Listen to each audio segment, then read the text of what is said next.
A Gênese, Allan Kardec, capítulo 14. Os fluidos. Ação dos espíritos sobre os fluidos. Criações fluídicas. Fotografia do pensamento. Os fluidos espirituais, que constituem um dos estados do fluido cósmico universal, são, falando de modo apropriado, a atmosfera dos seres espirituais. São o elemento do qual extraem os materiais sobre os quais operam. É o ambiente no qual se passam os fenômenos especiais, perceptíveis pela visão e audição do espírito, e que escapam aos sentidos impressionados unicamente pela matéria tangível, onde se forma esta luz particular ao mundo espiritual, diferente da luz ordinária por sua causa e por seus efeitos. É, enfim, veículo do pensamento, como o ar é o veículo do som.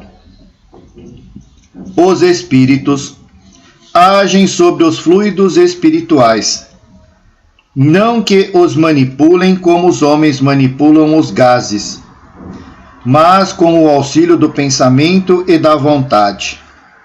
O pensamento e a vontade são para os espíritos aquilo que a mão é para o homem. Pelo pensamento, eles imprimem a tais fluidos esta ou aquela direção. Eles o aglomeram, os combinam ou os dispersam.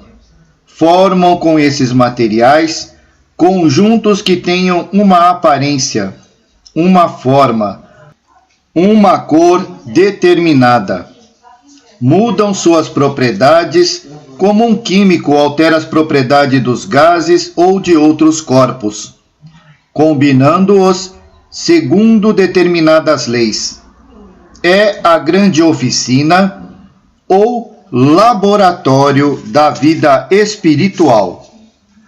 Algumas vezes, essas transformações são resultado de uma intenção. Frequentemente, são o produto de um pensamento inconsciente. Basta ao espírito pensar numa coisa para que tal coisa se produza, assim como basta modular uma área para que a música repercuta na atmosfera. É assim, por exemplo, que o espírito se apresenta perante um encarnado dotado de visão psíquica, sob as aparências que tinha quando vivia na época em que os conheceram, mesmo que isso se dê depois de diversas encarnações. Apresenta-se com as roupas, os sinais exteriores, enfermidades, cicatrizes, membros amputados, etc., que tinham então. Um decapitado se apresentará com falta de cabeça. Não se diga que ele conservou tais aparências. Não, certamente, pois, como espírito, não é coxo, nem maneta, nem decapitado.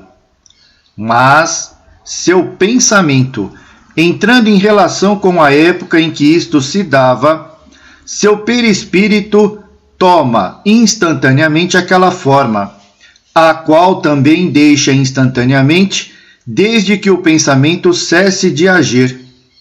Se, pois, ele foi uma vez negro e outra vez branco, apresentar-se-á como negro ou como branco, segundo qual das duas encarnações será evocado, e a qual reportará seu pensamento.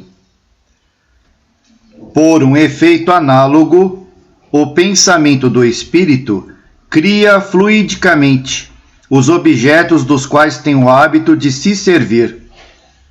Um avaro manejará o ouro, Um militar terá suas armas e seu uniforme. Um fumante seu cachimbo.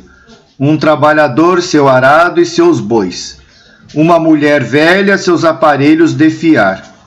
Esses objetos fluídicos são tão reais para o espírito, o qual é fluídico também, como o eram no estado material para o homem vivente.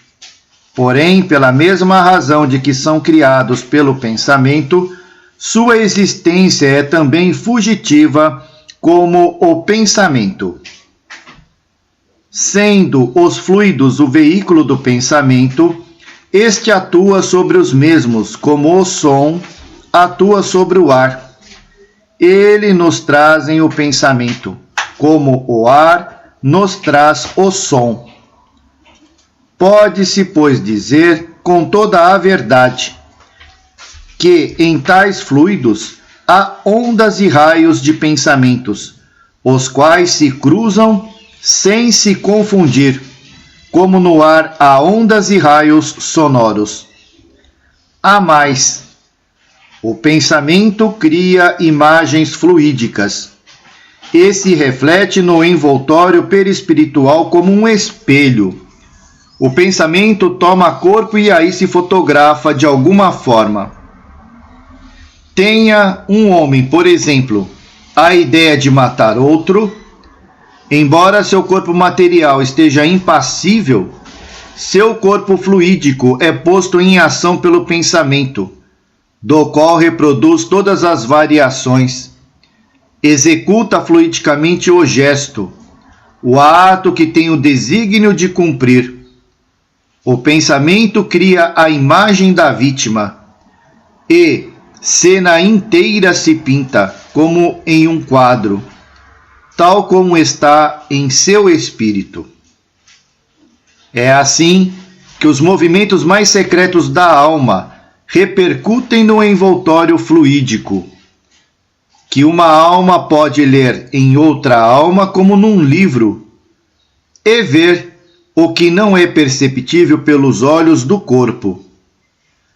Todavia, vendo a intenção, pode pressentir a realização do ato que se lhe seguirá, porém não pode determinar o momento em que ele se realizará, nem precisar seus detalhes, nem mesmo afirmar se ele virá a realizar-se, pois as circunstâncias ulteriores podem modificar os planos e mudar as disposições. Ela não pode ver aquilo que ainda não está no pensamento. O que ela vê é a preocupação habitual do indivíduo, seus desejos, seus projetos, seus desígnios, bons ou maus.